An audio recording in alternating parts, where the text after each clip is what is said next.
Once upon a time, there lived a little girl. One day, the girl's grandmother gave her a red velvet riding hood. Ever since then, she became known as Little Red Riding Hood. Many years have passed. The girl grew up and became very beautiful and smart. She decided to embark on a journey. The clock strikes 4 p.m. On her journey, Little Red Riding Hood encounters a slightly eccentric witch named Barbara. The woman laughs at the young woman's old, unattractive boots and decides to conjure up her a new pair. The witch says that in the kingdom of Claire de Lune, beauty is what matters the most. Barbara begins to cast her spell, but something goes wrong.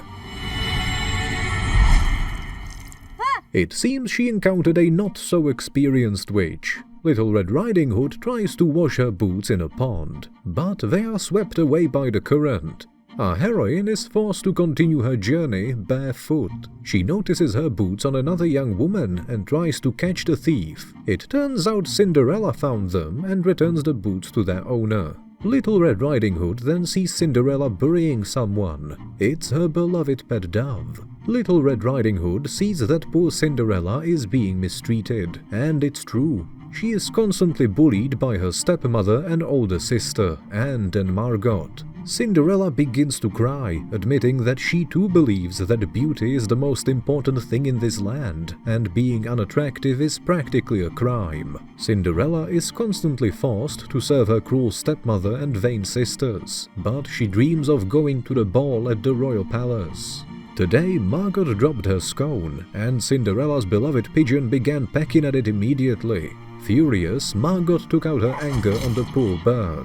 Cinderella says that the only way to solve all her problems is to marry the prince. But as long as she looks like this, she won't ever be allowed near the castle.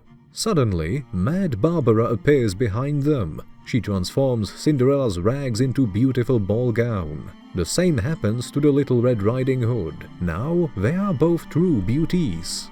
But they need dress shoes. Unfortunately, Barbara can't create footwear. Help comes in the form of her niece, the fairy Tekla. The witches warn the young women that Barbara's magic lasts only until midnight, while Tekla's magic lasts exactly 24 hours. The young women ask Tekla for glass slippers, but there's a problem. Cinderella is barefoot, and the fairy can't create anything out of thin air. So Barbara gives her own shoes to Cinderella, and Tekla transforms them into perfect ball slippers.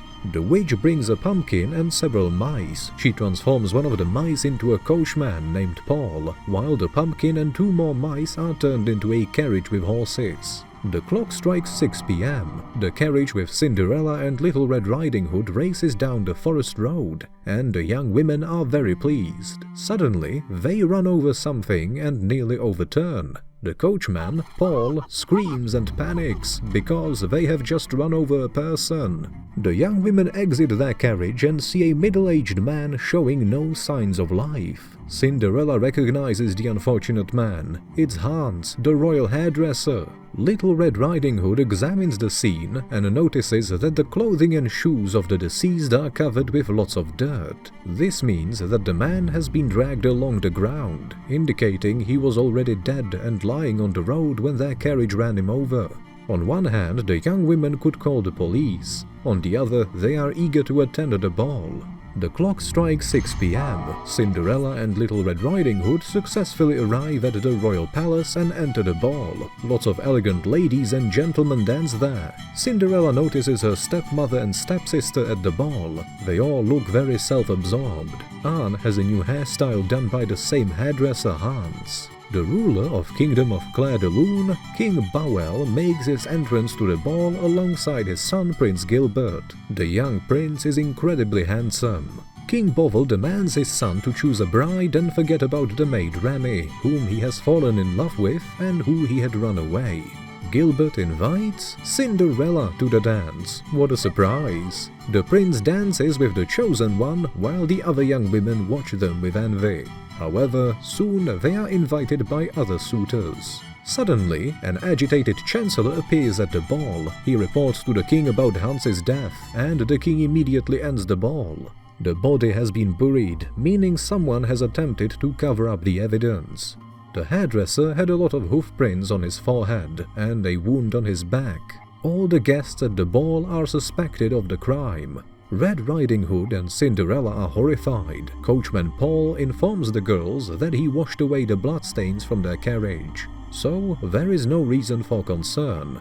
But our heroines are still frightened. The king orders all carriages to be searched. At 11 p.m. he is informed that no traces of blood were found on any of them. Following this, the royal soldiers search Hans's house. They find a sharpening stone with red stains. According to the examination, Hans died at home between 1 p.m. and 3 p.m. Among his belongings, they discover a strand of long hair with a green ribbon.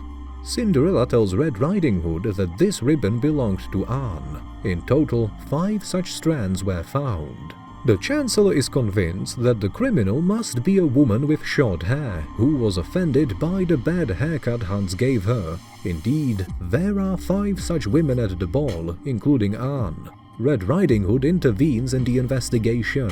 She states that the Chancellor is wrong. The fact is that all 5 strands are adorned with beautiful ribbons, which means the girls did not want them cut off. The suspect Anne said that Hans cut off her braid and gave her a short haircut because the prince likes women with short hair. The other young women said the same. They were willing to do anything to win over the prince. Gilbert admits that Hans was an excellent hairdresser, but a very bad person. He purposely cut the hair of beautiful girls against their will. Anne says that she arrived at the castle earlier than the others today and accidentally overheard a conversation between Hans and Gilbert. It turns out that the hairdresser was threatening the prince. He brought him a lock of his beloved Remy's hair and threatened to tell the king that after her disappearance, Gilbert threw away the royal crown. We learn that the prince was madly in love with his maid and dreamed of making her his wife. Unfortunately, she was just an ordinary servant, and the king did not approve of the marriage. In exchange for his silence, the hairdresser demanded the golden royal mirror, but the prince refused him. Gilbert immediately becomes their prime suspect. Moreover, he missed the main rehearsal before the ball and was walking alone between 1 p.m. and 3 p.m. The prince insists that he did not commit the crime, but he has a motive and no alibi. By the king's orders, Gilbert is immediately arrested. Little Red Riding Hood notices a blackberry thorn on the floor. At that moment, a beggar woman in rags appears in the hall. She claims she saw the prince today at one of the deserted hills, which means the prince has an alibi after all. However, Isabella, Cinderella's stepmother, insists that the beggar cannot be trusted because she is poor and unattractive. Little Red Riding Hood scolds those who judge others by their appearance. She shows the king the blackberry thorn found on the floor. It fell from the prince's new suit, which means Gilbert was indeed in the forest. This proves the prince is truly innocent. He is immediately released. The clock strikes midnight. Little Red Riding Hood and Cinderella run out of the palace. The prince rushes after them, but insolent Anne holds him back. On their way, Cinderella falls and loses one of her glass slippers. She leaves with Little Red Riding Hood while the prince finds her slipper. Paul drives the horses with all his might, but with the last chime of the clock, the magic fades, and the coachman turns back into a mouse. Cinderella and Little Red Riding Hood tumble out of the carriage, which has transformed back into a pumpkin. They are once again dressed in their ordinary clothes, with only the glass slipper remaining. Cinderella invites Little Red Riding Hood to her home so she won't have to sleep outside. In the middle of the night, Little Red Riding Hood wakes up to someone screaming. She goes outside and sees Cinderella's middle sister Margot. The young woman confesses to our heroine that it was she who dealt with Hans, and now the royal soldiers chase her. Margot eats a scone and reveals that she received a letter from Hans. He invited her for a haircut. The young woman went to his house, but there someone hit her on the head twice. When Margot regained consciousness, she saw Hans's body. In her hand was a sharpening stone with red stains, and on the table lay a lock of her sister Anne's hair. Margot was very scared and decided to make it seem like an accident. She placed the hairdresser's body on a cart, drove it to the road and dropped it in front of a passing carriage. royal soldiers appear, and Little Red Riding Hood tells them that Margot has confessed to the crime. The poor young woman is taken away. The protagonist picks up the heel of the lost crystal slipper belonging to Margot. The Chancellor appears and thanks Little Red Riding Hood for helping with the investigation.